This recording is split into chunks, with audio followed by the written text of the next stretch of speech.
Diz assim a palavra de Deus, conforme registrado no Evangelho de Marcos, capítulo 13, a partir do versículo 1. Marcos 13, versículo 1.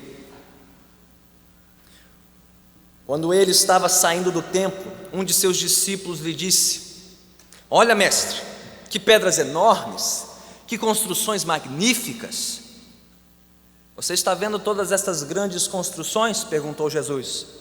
Aqui não ficará pedra sobre pedra, serão todas derrubadas. Tendo Jesus se assentado no Monte das Oliveiras, de frente para o templo, Pedro, Tiago, João e André lhe perguntaram em particular: Dize-nos, quando acontecerão essas coisas? E qual será o sinal de que tudo isso está prestes a cumprir-se? Jesus lhes disse: Cuidado, que ninguém os engane. Muitos virão em meu nome, dizendo: Sou eu, e enganarão a muitos. Quando ouvirem falar de guerras e rumores de guerras, não tenham medo. É necessário que tais coisas aconteçam, mas ainda não é o fim. Nação se levantará contra nação e reino contra reino. Haverá terremotos em vários lugares e também fomes. Essas coisas são o início das dores. Fiquem atentos, pois vocês serão entregues aos tribunais e serão açoitados nas sinagogas. Por minha causa vocês serão levados à presença de governadores e reis, como testemunho a eles. E é necessário que antes o evangelho seja pregado a todas as nações. Sempre que forem presos e levados a julgamento, não fiquem preocupados com o que vão dizer. Digam tão somente o que lhes for dado naquela hora, pois não serão vocês que estarão falando, mas o Espírito Santo. O irmão trairá seu próprio irmão, entregando-o à morte, e o mesmo fará o pai a seu filho. Filhos se rebelarão contra seus pais e os matarão. Todos odiarão vocês por minha causa, mas aquele que perseverar até o fim será salvo.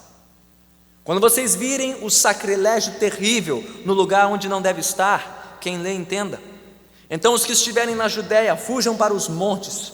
Quem estiver no telhado de sua casa, não desça nem entre em casa para tirar dela coisa alguma.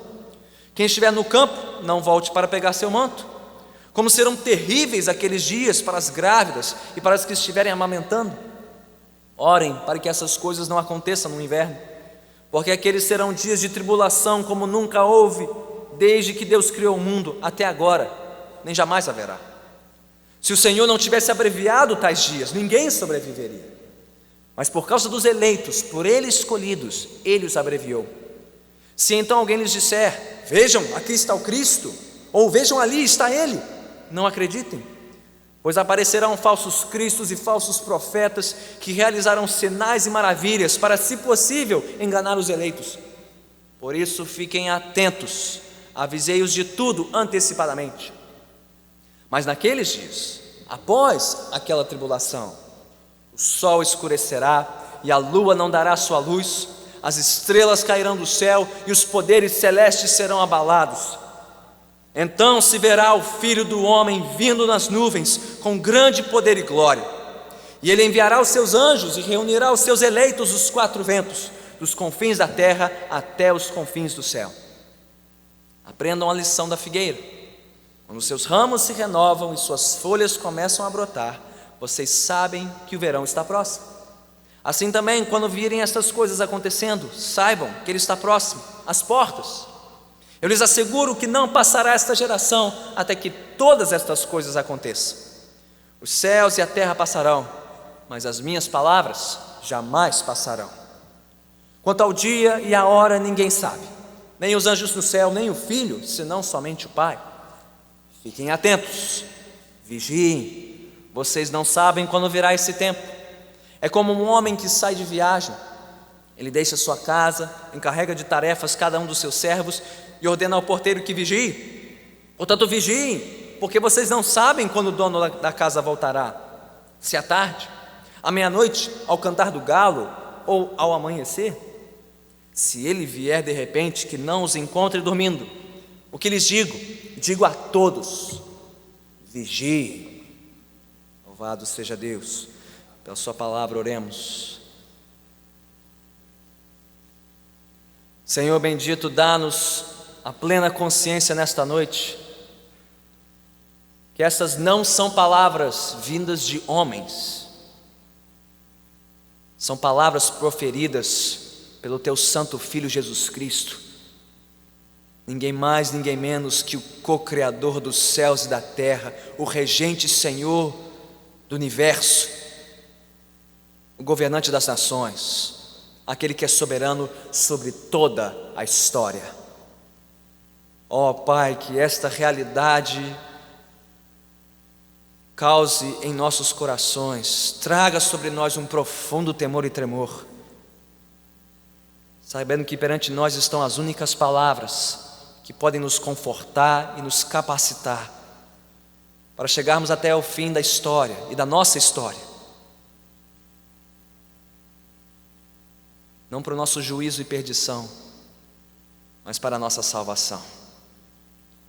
Realiza aqui entre nós, Senhor, a Tua vontade e usa-me, Senhor, como instrumento em Tuas mãos para transmitir com clareza e simplicidade a Tua palavra ao Teu povo, para a nossa edificação e para a Tua glória eu te peço, em nome de Cristo Jesus.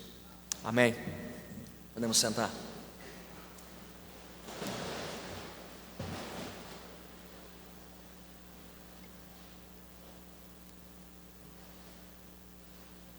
Ao nos aproximarmos do marco dos 500 anos da Reforma Protestante, o mundo prepara-se para celebrar os 500 anos da vida e da morte de outro personagem da história, um homem chamado Michel de Nostradame, mais conhecido pela versão latina do seu nome, Nostradamus. Quantos já ouviram falar de Nostradamus aqui?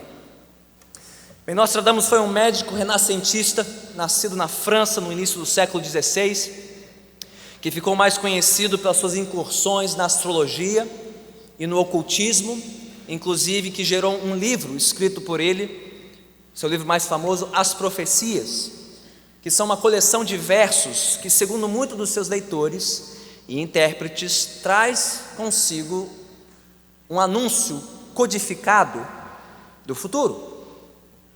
O fato curioso sobre os versos proféticos de Nostradamus é que eles foram escritos em várias línguas diferentes, uma combinação de enigmas de dificílima interpretação. Ou seja, você precisa ser uma pessoa muito culta para poder decifrar, primeiro traduzir tudo que ele escreveu e depois decifrar todos os seus enigmas. Você não precisa apenas de conhecimento na área de linguística, mas de várias áreas de conhecimento para entender o que ele disse. E além do mais, a maioria dos seus versos, como outros já observaram, a maioria foi escrita de uma forma tão ambígua, tão aberta, que estes versos são passíveis de várias interpretações. Você pode encaixar as previsões de Nostradamus, por assim dizer, em que você quiser na história, basta que você tenha criatividade e interesse para tanto. Mas pastor, eu não vim para a catedral hoje ouvir sobre Nostradamus, eu vim falar sobre Jesus. Então o que Nostradamus tem a ver com Jesus? O que tem a ver com esta passagem, nesta noite? Bem, salvo a única exceção que tanto Nostradamus como Jesus falaram sobre o futuro, não existe nenhuma outra semelhança entre Nostradamus e Jesus.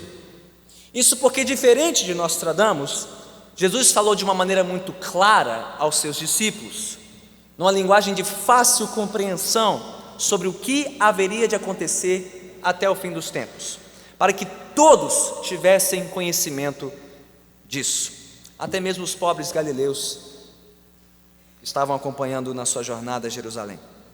E diferente dos versos de Nostradamus, Jesus não falou de forma ambígua sobre o futuro.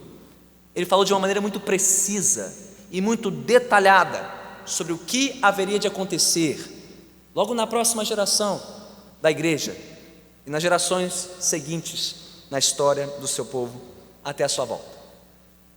Então, no relato desta noite, conforme registrado em Marcos capítulo 13, espero que você não tenha fechado a sua Bíblia, senão abra novamente, Marcos capítulo 13, nós encontramos um dos discursos mais famosos de Jesus, o seu famoso discurso no Monte das Oliveiras, às vésperas da celebração da última Páscoa de Jesus em Jerusalém, num discurso também conhecido como o Pequeno Apocalipse.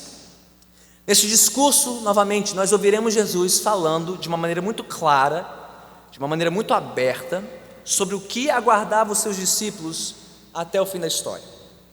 E a lição deste relato é muito simples, acredite em mim. Apesar da leitura ser exigente, de temos que gastar bastante tempo nesta noite, entendendo o significado de cada um dos detalhes desse discurso. A lição geral é muito simples, e é esta: Jesus Cristo, Ele é o Senhor da história. É Ele que está no comando da história, é Ele quem comanda a história, e tem poder para julgar, no caso aqui a nação de Israel, mas também todas as nações da terra. Mas Ele também tem poder para salvar e preservar a sua igreja até o fim. Então, se você se perder aqui na floresta, nesse discurso, no detalhe de uma árvore ou outra, não perca a visão da floresta. A lição geral é esta: Jesus Cristo é o Senhor da história, Ele está no comando de tudo e levará tudo a um bom fim, para julgar as nações e salvar a sua igreja. Como o texto nos ensina esta lição? Bem, ele divide-se em duas partes. A primeira parte consiste apenas nos versículos 1 e 2, quando Jesus proferiu uma sentença contra o templo de Jerusalém. E se você tem acompanhado essa série, se você tem lido conosco o Evangelho de Marcos, você sabe que desde o capítulo 11, nos últimos dois capítulos, 11 e 12 de Marcos, Jesus tem entrado em conflito com as autoridades religiosas do templo e já prenunciou este juízo. Mas aqui no início do capítulo 13, isso chega a um fim, a uma conclusão. Jesus decreta finalmente a sentença dele contra o templo, fechando este ciclo aqui em Marcos. E aí, no restante do capítulo, dos versículos 3 a 37, nós temos a descrição da parte de Jesus sobre os sinais que acompanhariam essa sentença e o tempo do seu cumprimento. É bonito ver como esse discurso nos preparará para a conclusão do Evangelho, para tudo que está por vir, na Páscoa de Jesus, na sua morte e na sua ressurreição. Então acompanhe comigo na sua Bíblia, a partir do versículo 1 e 2, vamos começar pela sentença de Jesus contra o templo. E de novo, após um longo e desgastante dia, em que Jesus passou praticamente o dia inteiro no templo, debatendo com todos aqueles grupos diferentes dos judeus, os fariseus, os herodianos, os saduceus, os mestres da lei. Ouvimos sobre eles no domingo passado. Depois de confrontá-los, depois de ensinar as multidões, finalmente Jesus retirou-se do templo, é o que diz o versículo 1, para recolher-se na vila mais próxima de Jerusalém, onde ele estava hospedado, na vila de Betânia. Mas ao sair do templo, o texto nos diz que um dos seus discípulos, não diz qual deles, aproximou-se de Jesus e expressou o seu maravilhamento, sua admiração pelo templo, onde Jesus estivera ensinando todo aquele dia. Então diz o texto: quando ele, Jesus, estava saindo do templo, um de seus discípulos lhe disse: olha, mestre, que pedras enormes, que construções magníficas. Eu diria que se você estivesse lá junto com esse discípulo, você teria que concordar, porque segundo vários historiadores, todo o complexo do templo de Herodes, não era só o templo, eram os pátios, os pórticos, os prédios anexos, todo aquele complexo religioso do templo de Herodes em Jerusalém, era a estrutura maior e mais imponente da arquitetura religiosa de todo o Império Romano. Vários historiadores concordam com isso. O templo de Herodes em Jerusalém era até maior que o templo da deusa Ártemis em Éfeso. Templo este em Éfeso, considerado uma das 7 maravilhas do mundo antigo. Então, muito provavelmente foi somente o preconceito contra os judeus que privou o templo de Herodes de ser reconhecido como uma das grandes maravilhas do mundo antigo. Ademais, como os evangelhos nos dizem, aquele templo, todo aquele complexo, já estivera em construção há 46 anos, ou seja, desde antes de Jesus nascer, antes mesmo dele chegar ao mundo, o templo já estava em construção. Tamanha a sua magnitude, seu esplendor. E não é à toa que este templo era o orgulho da nação de Israel. Mas apesar de tudo isso, apesar de toda a admiração deste discípulo, eu creio que os outros discípulos muito provavelmente concordariam com ele. Era um templo magnífico, eram pedras grandiosas que Herodes tinha empregado na construção daquele templo. Você notou a reação de Jesus? logo no versículo seguinte, com uma calma, com uma frieza, com uma tranquilidade de alguém que não se impressionou com tudo aquilo. O que diz o versículo 2? Jesus disse o seguinte: você está vendo todas essas grandes construções? Perguntou Jesus. Aqui não ficará pedra sobre pedra, serão todas derrubadas. Mas por quê? Já vimos que Jesus não era fã do templo, mas ele ainda não tinha dito que não sobraria pedra sobre pedra do templo de Herodes. Por quê? E de novo, a nossa leitura de Marcos nos dá a resposta. Nós já descobrimos na véspera, ou de véspera, que quando Jesus adentrou o templo, ele limpou o pátio externo, virou a mesa dos cambistas, expulsou dali os mercadores do templo e proferiu um juízo sobre aquele lugar, dizendo que a sua casa de oração tinha se tornado um covil de ladrões. E chegou a comparar, pelo menos o texto deixa isso claro, comparar o templo a uma figueira sem frutos, uma figueira morta. Então, apesar de toda a aparência de vida, de glória e de esplendor aos olhos dos homens, até dos discípulos, aos olhos de Jesus, aquilo era um lugar morto, eram pedras mortas, era um lugar inútil para os propósitos de Deus. E nós também vimos no capítulo 12, quando Jesus entrou naquele primeiro embate com as autoridades religiosas, que ele se chamou de pedra angular. Ele se apresentou como a pedra angular de um novo templo, de um novo povo. E disse que aqueles que não o reconhecessem, bem, a pedra angular se tornaria pedra de tropeço, que faz cair, pedra de juízo. E provavelmente essa referência aqui, que Jesus tem em mente ao dizer que pedra não sobraria sobre pedra. Jesus está dizendo: os que dominam este lugar e os que lideram este templo trouxeram sobre si este juízo. Se eles não me aceitaram como a pedra angular, então não vai sobrar pedra sobre pedra neste lugar. Então a sentença de Jesus, por mais surpreendente e severa que parecesse, era uma sentença justa, merecida. Aquele templo não ficaria de pé por muito tempo. É o que isso nos ensina. Creio que uma lição muito importante.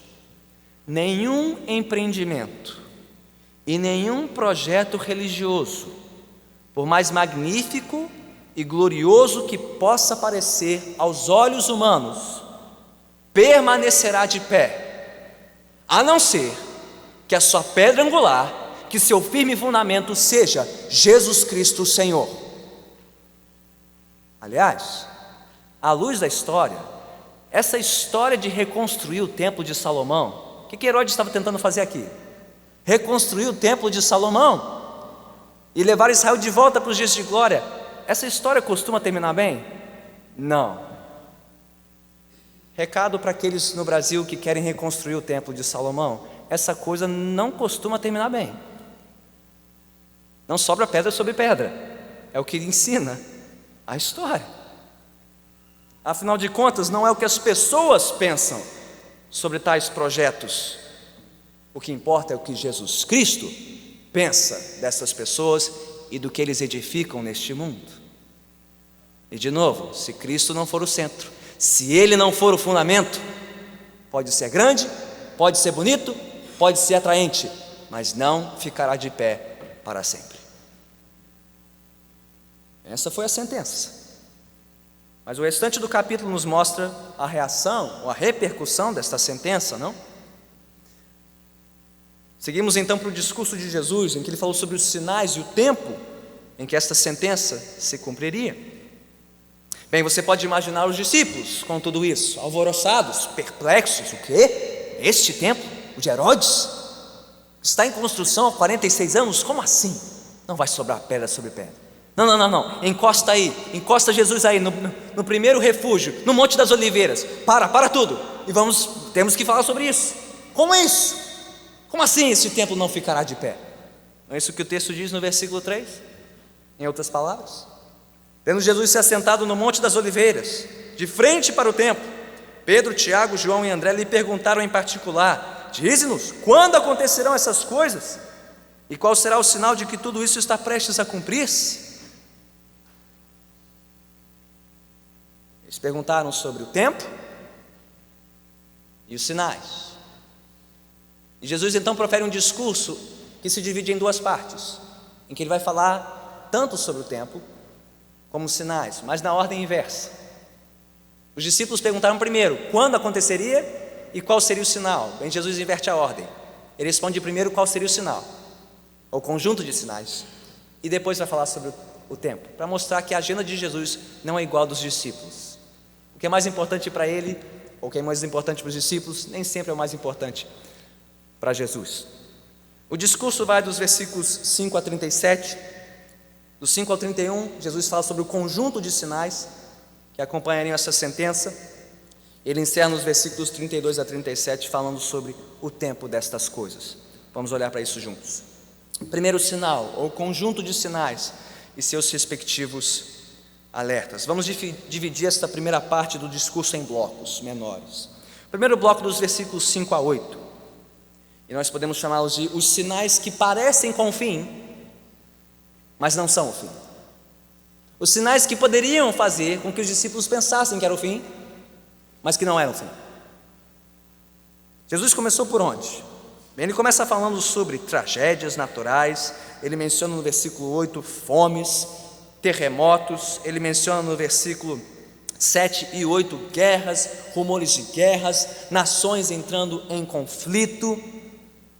E se você conhece um pouquinho da história, você saberá que todas essas coisas aconteceram nos próximos anos, na primeira geração da igreja, nas primeiras décadas. Há registros de fome na Judéia, de terremotos em diferentes partes do mundo antigo e de muita instabilidade no Império Romano, inclusive a partir da Judéia.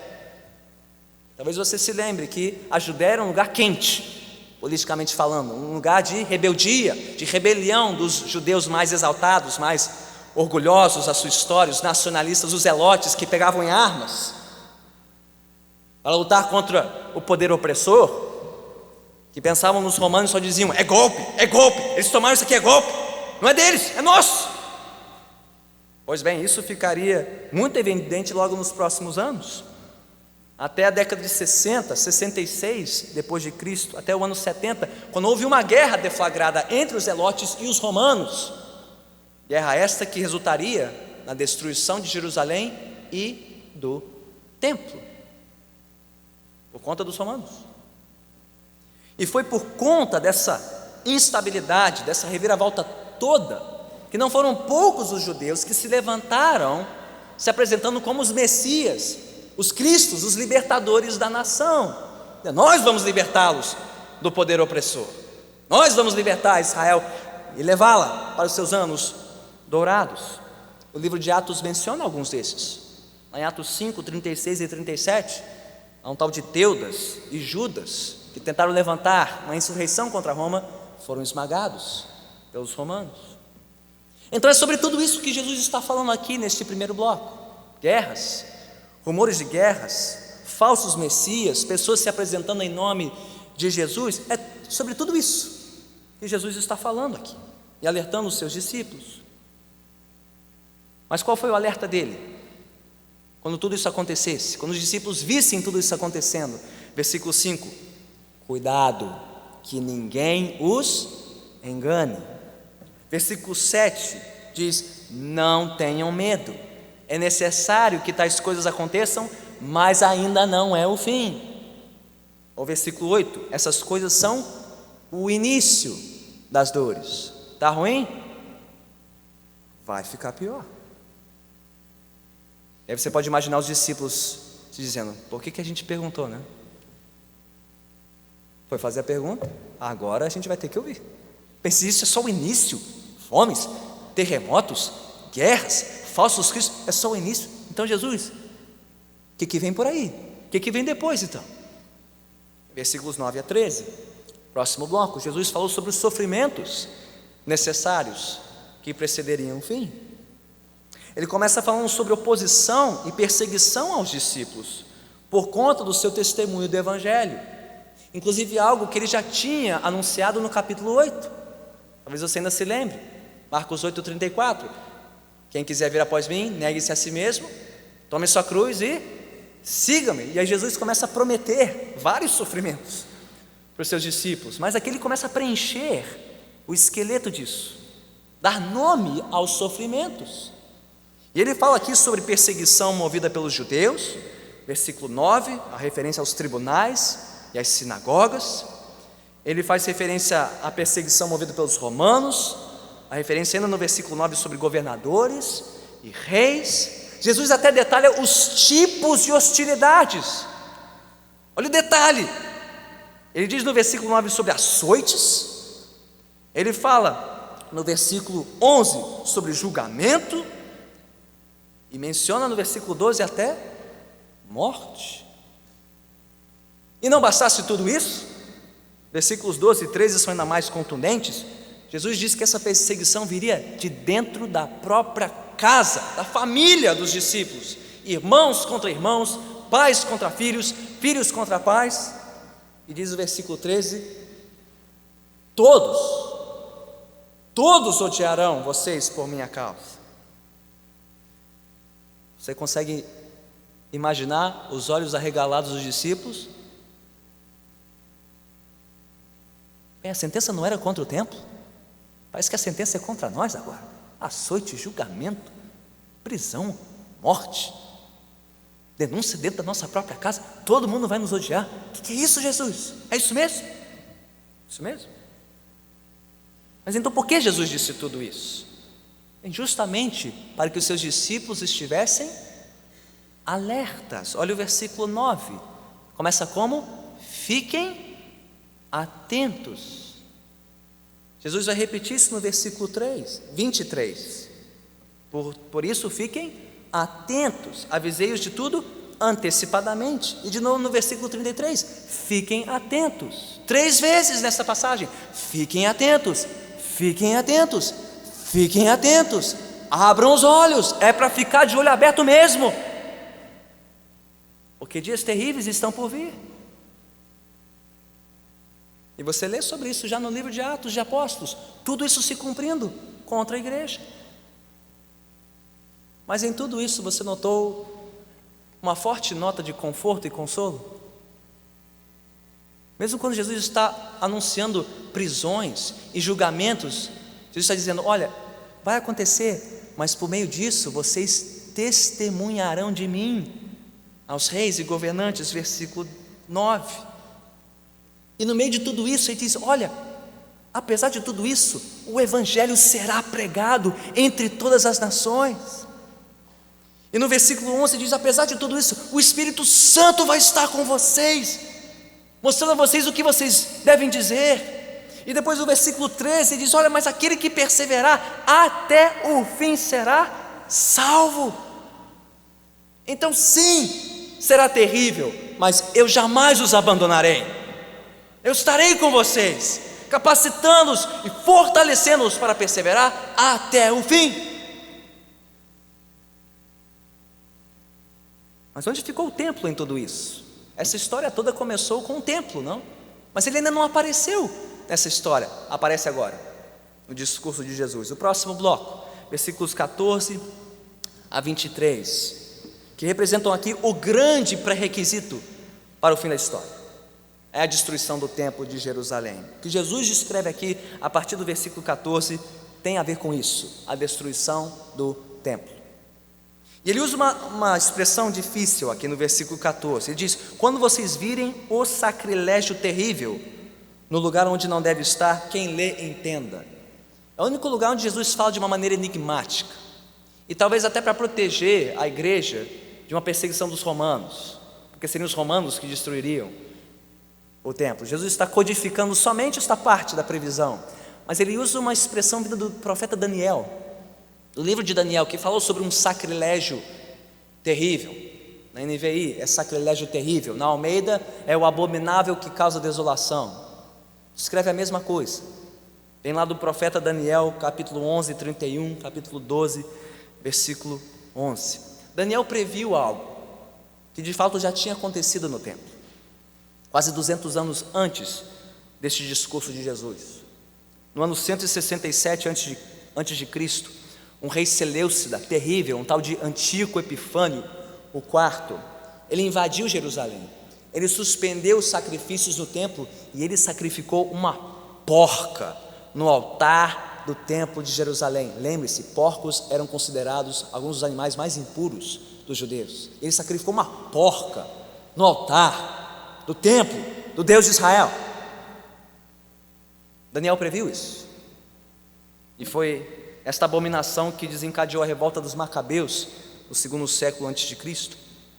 Mas Daniel, o profeta Daniel, profetizou uma outra abominação do templo, no capítulo 9, versículo 27 do seu livro. E esta abominação aconteceu, aí sim, num tempo mais próximo de Jesus. Já descrevemos, o ano 70 depois de Cristo, quando os romanos cercaram Jerusalém, liderados pelo seu general Tito. Eles fizeram um cerco de Jerusalém por conta dos zelotes que tomaram a frente da cidade, se levantaram contra Roma. Roma sufocou Jerusalém para esmagar toda a resistência armada, toda a posição. Eles venceram os zelotes, eles entraram em Jerusalém e eles fincaram na porta do templo de Jerusalém os seus estandartes, aquelas flâmulas do Império Romano. E o que estava gravado nessas flâmulas, senão o símbolo do poder imperial e o símbolo do culto ao imperador, que era uma abominação para os judeus. Eles consideravam isso idolatria, e esse símbolo foi fincado na porta do templo, sinalizando de uma vez por todas a conquista e a destruição de Jerusalém e do seu templo. E nunca houve antes um tempo de tamanha angústia e aflição para a nação de Israel na sua história, algo que você já vê descrito aqui. 40 anos antes, Jesus escreveu isso detalhe por detalhe. Olhe para os versículos 14 a 23. O que você precisa entender também sobre isso é que é o seguinte: quando os romanos vieram invadir Jerusalém, foi mais ou menos assim: quem fica morre, quem foge salva a vida. É meio Estado Islâmico invadindo uma nação. Ou você fica e morre, ou você foge com tudo que você tem. Foi mais ou menos isso, porque os romanos não queriam mais saber quem era zelote, quem não era, se é judeu e se vai ficar, vai morrer. Então ou fica e morre, ou foge. O que Jesus estava dizendo? Foge, não fique, não resista. Quando vocês virem os romanos chegando e se estabelecendo em Jerusalém, foge, fujam da Judéia. É o que diz o versículo 14: fujam para os montes. Quem estiver no telhado de sua casa, não desça nem entre em casa para tirar dela coisa alguma. As escadas das casas eram externas, não eram internas. Então Jesus está dizendo: você está no telhado, desce a escada e parte para a rua, nem volta para casa, porque é rápido. Quem estiver no campo, começou a trabalhar e foi se arrefecer, deixou o manto de lado, nem volta para pegar o manto, corre, está no pé. Orem para que isso não aconteça no inverno, porque será terrível para as grávidas. Chuva, frio, rios alagadiços, orem para que isso não aconteça no inverno, disse Jesus. E por fim, de novo Jesus dá um alerta aqui sobre os falsos cristos, versículos 21 e 22, os falsos cristos, os falsos profetas da prosperidade e da vitória do tempo. Não, vai dar tudo certo, não, os romanos é que vão embora, eles é que vão retroceder. Jesus está dizendo: esquece essa gente, vai embora, não ouça esses homens, fujam para salvar a sua própria vida, porque não vai ter vitória dessa vez. Não ouçam esses falsos cristos, esses falsos profetas que estão aí só para enganar os eleitos. E orem, versículo 18, para que isso não aconteça no inverno e Deus poupe as suas vidas. Somente então, no bloco seguinte, versículos 24 a 27, nós chegamos propriamente ao fim da história, ao fim de toda a história. Talvez você tenha lido esse texto já frequentemente como um anúncio do fim, mas Jesus só fala sobre o fim do fim a partir daqui. Tudo que veio antes dizia respeito àquela geração. No versículo 24, finalmente, Jesus disse: bem, naqueles dias, após toda aquela tribulação, aí sim viria o fim. Não com a destruição do templo, mas com a volta gloriosa do Filho do Homem, Jesus Cristo. De novo, Jesus usa aqui palavras bem enigmáticas, versículos 24 e 25, palavras vindas do profeta Isaías, essa história de sol escurecendo, lua não dando a sua luz, estrelas caindo, poderes se abalando. Pastor, que história é essa? Bem, essas palavras vêm de novo do profeta Isaías, capítulo 13, que ouvimos hoje à noite, capítulo 34, profecias de destruição contra a Babilônia, contra Edom, que saquearam Jerusalém, que destruíram o templo. E Deus está dizendo: vai acontecer de novo. Eu vou julgar estes que destruíram o templo. Não só os que causaram a ruína do templo, mas os que destruíram esse templo, e eu vou salvar o meu povo. As imagens também podem vir do Êxodo, quando o sol se escureceu, você se lembra? A 10ª praga, e Deus humilhou o faraó. Vai acontecer de novo. Eu vou julgar as nações, e eu vou salvar o meu povo, e eu vou proteger a minha igreja. Quando é que tudo isso aconteceria? Quando o Filho do Homem voltasse, quando Jesus viesse, enfim, para dar cabo da história. Versículo 26. Então se verá o Filho do Homem vindo nas nuvens com grande poder e glória. Ele enviará os seus anjos e reunirá os seus eleitos dos 4 ventos, dos confins da terra até os confins do céu. Glória a Deus por isso. Porque depois de ouvir de tanto sofrimento, de tanta perseguição, de fuga repentina, é bom saber que essa história vai terminar bem, que Jesus vai voltar, Ele vai proteger a sua igreja até o fim. Mas como nós podemos saber quando isso está prestes a cumprir? O último bloco, versículos 28 a 31. Jesus diz no versículo 28: aprendam a lição da figueira. Já ouvimos falar da figueira neste evangelho.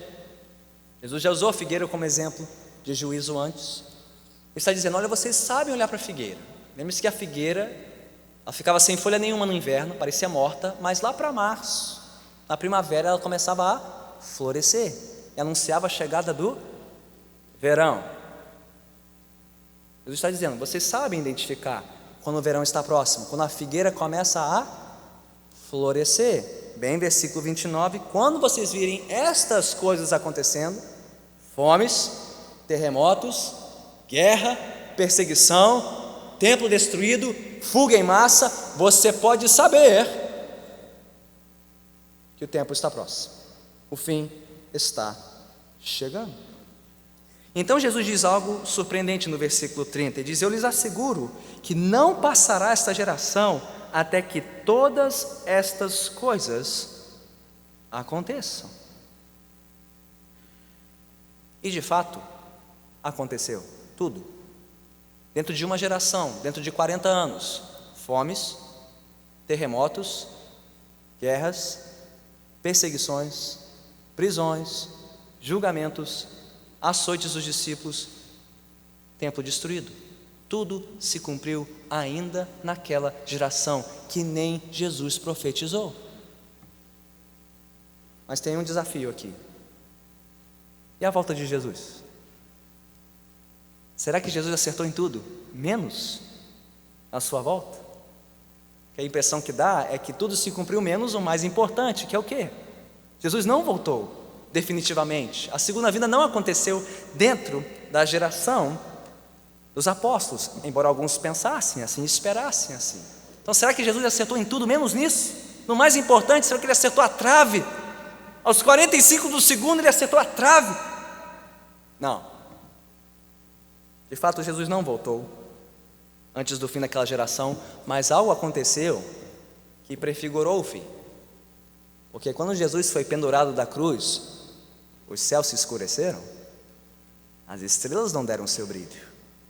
E quando ele ressuscitou já como aquele glorioso Filho do Homem que voltará para julgar os vivos e os mortos. Então, de certa forma, sim, tudo se cumpriu naquela geração. Mas o melhor ainda está por vir. Jesus ainda voltará. Que é o sentido do que veremos no fim deste discurso. Ainda há um tempo de espera, no qual devemos vigiar. Mas a última coisa que Jesus diz aqui no versículo 31 é muito significativa. Talvez você não tenha pescado isso. O que Jesus disse aqui no versículo 31? Os céus e a terra passarão, mas as minhas palavras jamais passarão. Quem disse isso antes na Bíblia?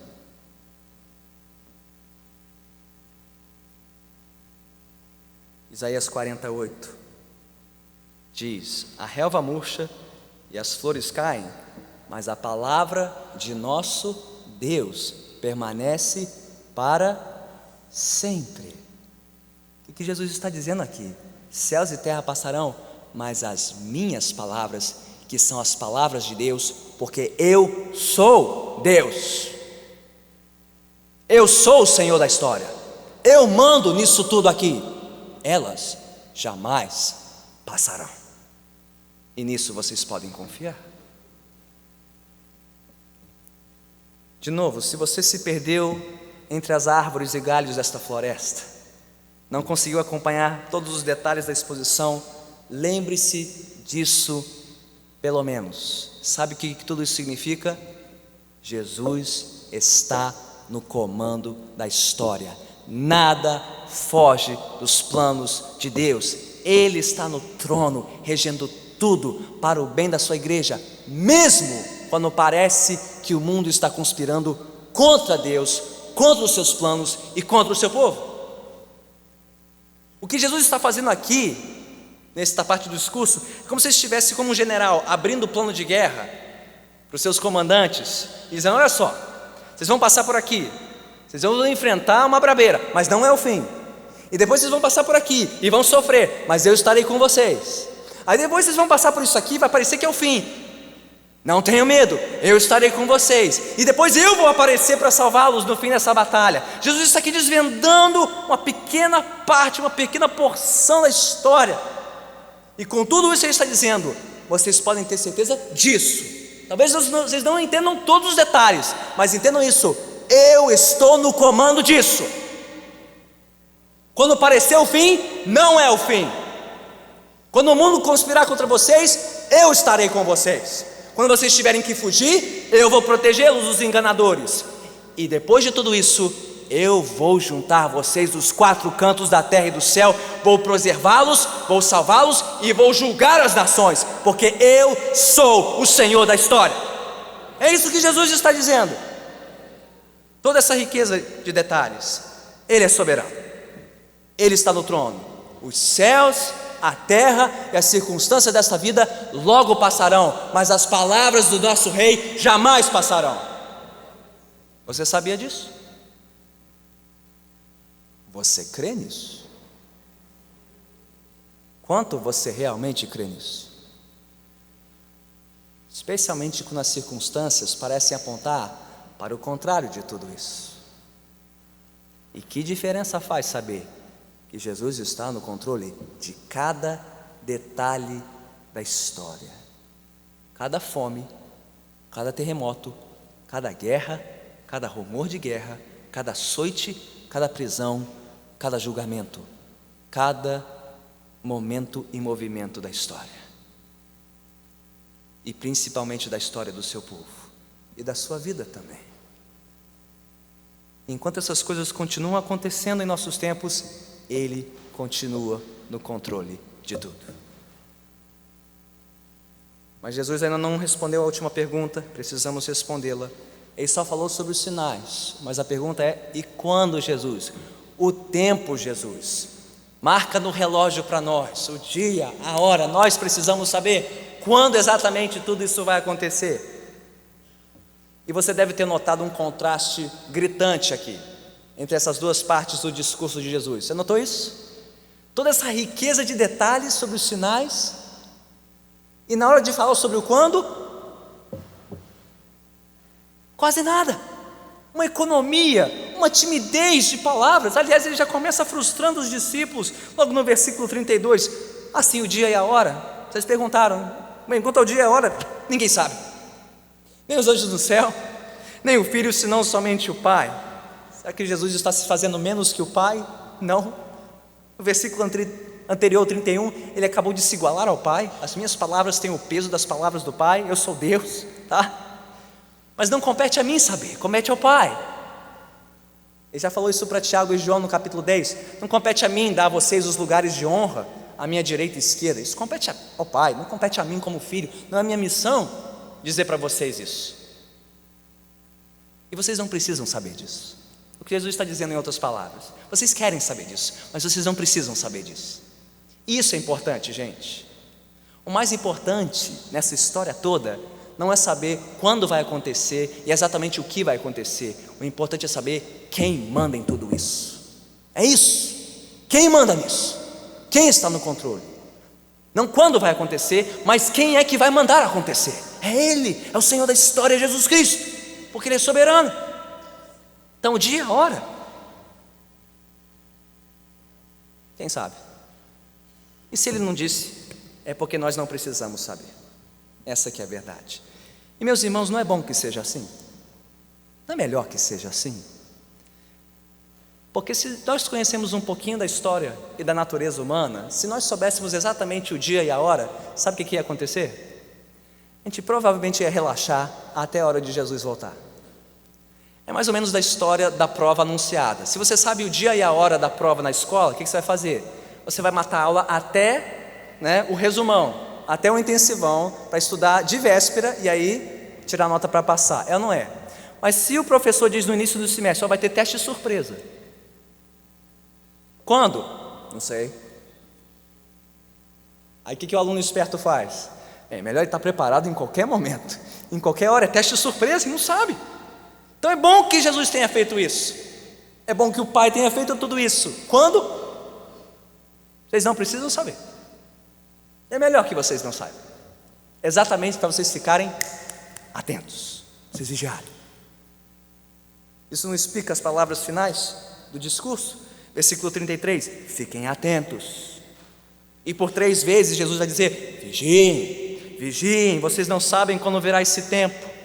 É como um homem que sai de viagem, ele deixa sua casa, encarrega de tarefas cada um dos seus servos e ordena ao porteiro que vigie. Portanto vigiem, porque vocês não sabem quando o dono da casa voltará, se à tarde, à meia-noite, ao cantar do galo, ou ao amanhecer. Se ele vier de repente, que não os encontre dormindo, o que lhes digo a todos: vigiem, olho aberto, atenção, acorda, porque não sabemos o dia e a hora, apesar de sabermos que Ele é o Senhor da história.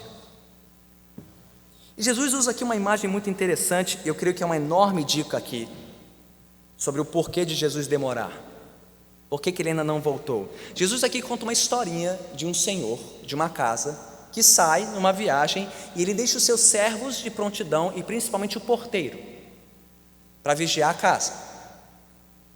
Ele diz: olha, assim como o Senhor sai e ninguém sabe quando ele vai voltar, e os servos têm que ficar de prontidão, principalmente o porteiro, porque ele tinha que contar para todo mundo que o Senhor estava chegando. Opa, acorda, o Senhor está chegando, vamos lá, despertando, acordem.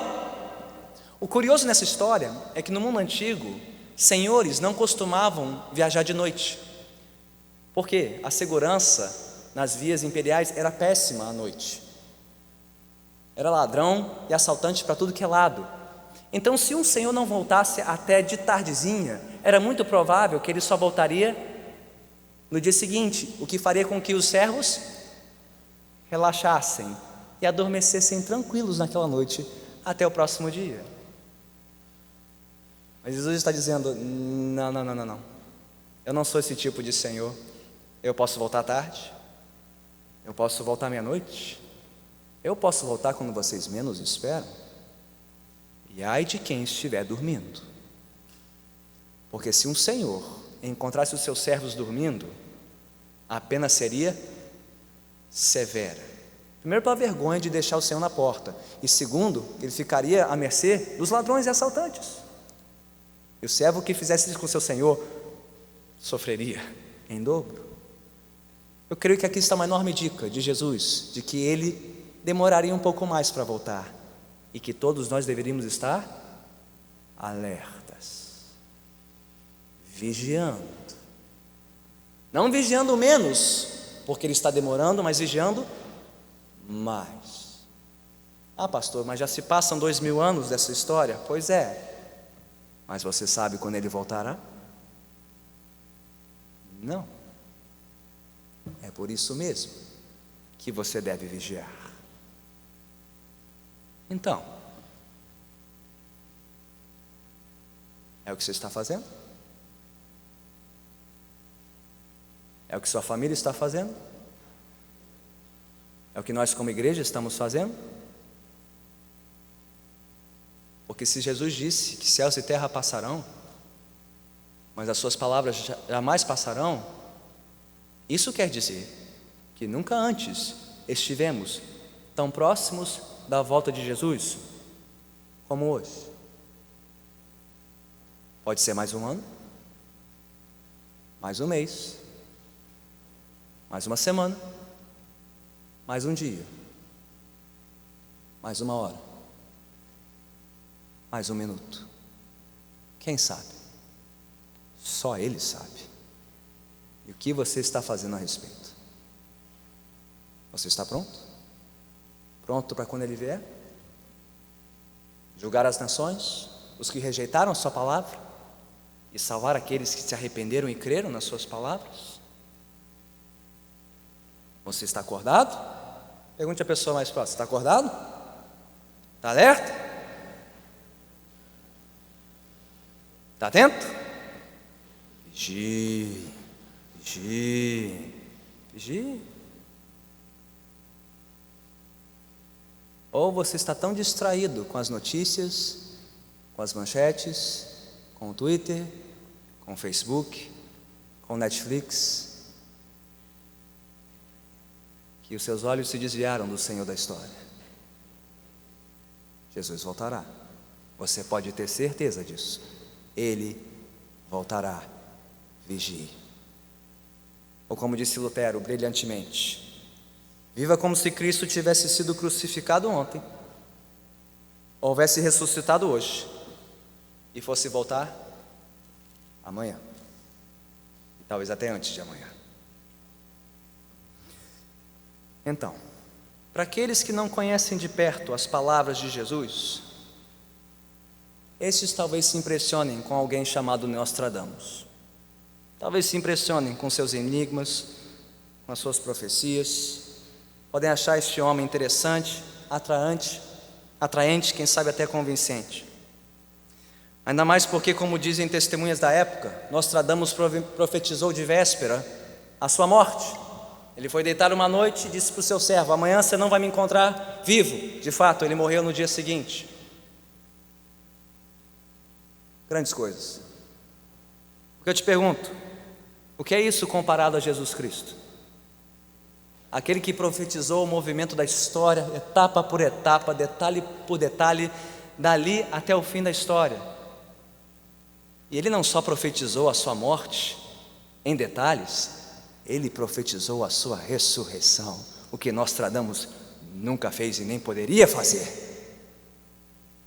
Já ouvimos Jesus profetizando o que estava por acontecer nos próximos capítulos. Ele seria morto, julgado, crucificado, mas ao terceiro dia ressuscitaria para iniciar o começo do fim da história, porque Ele é o Senhor da história. E por que Ele fez tudo isso? Justamente para nos preparar para o grande e último dia da história. Quando Ele vier sobre as nuvens, com poder e glória, com os seus anjos, seus exércitos celestiais, os santos em glória, para reunir a sua igreja, e então será o fim. E então será o fim. Você está pronto? Você está preparado para o seu encontro com Ele? Porque todos aqui têm um encontro marcado com Ele, quer você queira ou não. E Ele virá para julgar os que o rejeitaram, para salvar os que se renderam a Ele, com arrependimento e fé, para uma vida de obediência ao Senhor. Se você ainda não se rendeu a Cristo, renda-se hoje, para que o dia do juízo vindouro não seja uma expectativa de terror, mas sim uma grande esperança que te guia nesta vida. E se você já se rendeu, você pode ter certeza que nada que está te acontecendo, que já te aconteceu, ou que ainda acontecerá, foge dos planos do Senhor. Esteve com a sua igreja, esteve com seus discípulos, Ele estará conosco, fortalecendo-nos em oração, fortalecendo-nos na palavra, fortalecendo-nos pelo seu Espírito, para que perseveremos até o fim para a nossa salvação. Você está atento a isso? Você está alerta? Você está vigiando? Você está confiante que nada disso será em vão? Que assim seja, pela graça de Deus, para a nossa salvação, para a glória do Senhor. Vamos orar.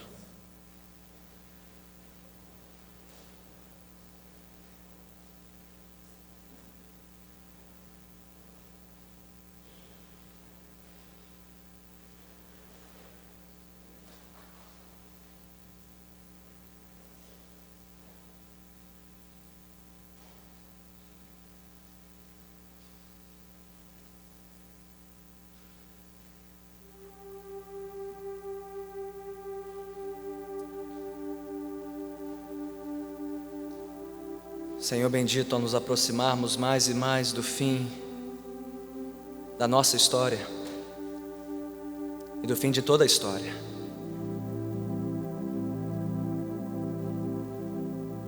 tem misericórdia de nós, Senhor, por vivermos tão desatentos, tão dispersos, de forma tão displicente e desregrada. Perdoe-nos, Senhor, por fitarmos mais as circunstâncias passageiras deste mundo do que aquele que criou o mundo, os céus e a terra e tudo que nele há. Nesta noite, Senhor, eleva o nosso olhar novamente para Ti, de onde vem o nosso socorro. O nosso socorro vem do Senhor que fez os céus e a terra, que governa os céus e a terra e tudo que neles há. É o Senhor quem conduz a Tua igreja, tem nos conduzido e nos conduzirá até o fim.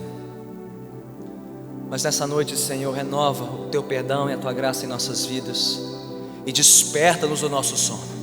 Desperta-nos, Senhor, da nossa acomodação carnal, da nossa desatenção pecaminosa.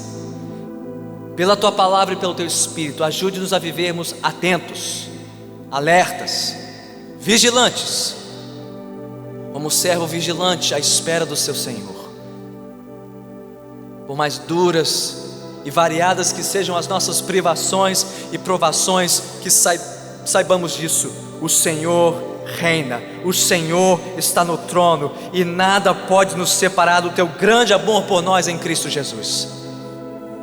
Ó Pai, eu Te peço por aqueles que adentraram esta noite sem esta esperança, sem conhecerem esta esperança, sem confiarem nesta esperança, sem se renderem a esta esperança, que os seus corações sejam conquistados e cativados por aquele que veio, entrou na história para mudar a história, para nos redimir, para nos salvar, para nos comprar e nos fazer seu povo. Ó Pai, convence esses corações incrédulos de que não existe salvação ou esperança longe de Ti. Traze-os para perto de Ti, Senhor, com arrependimento e fé, para viverem o restante das suas vidas à luz da glória por vir, à luz da eternidade.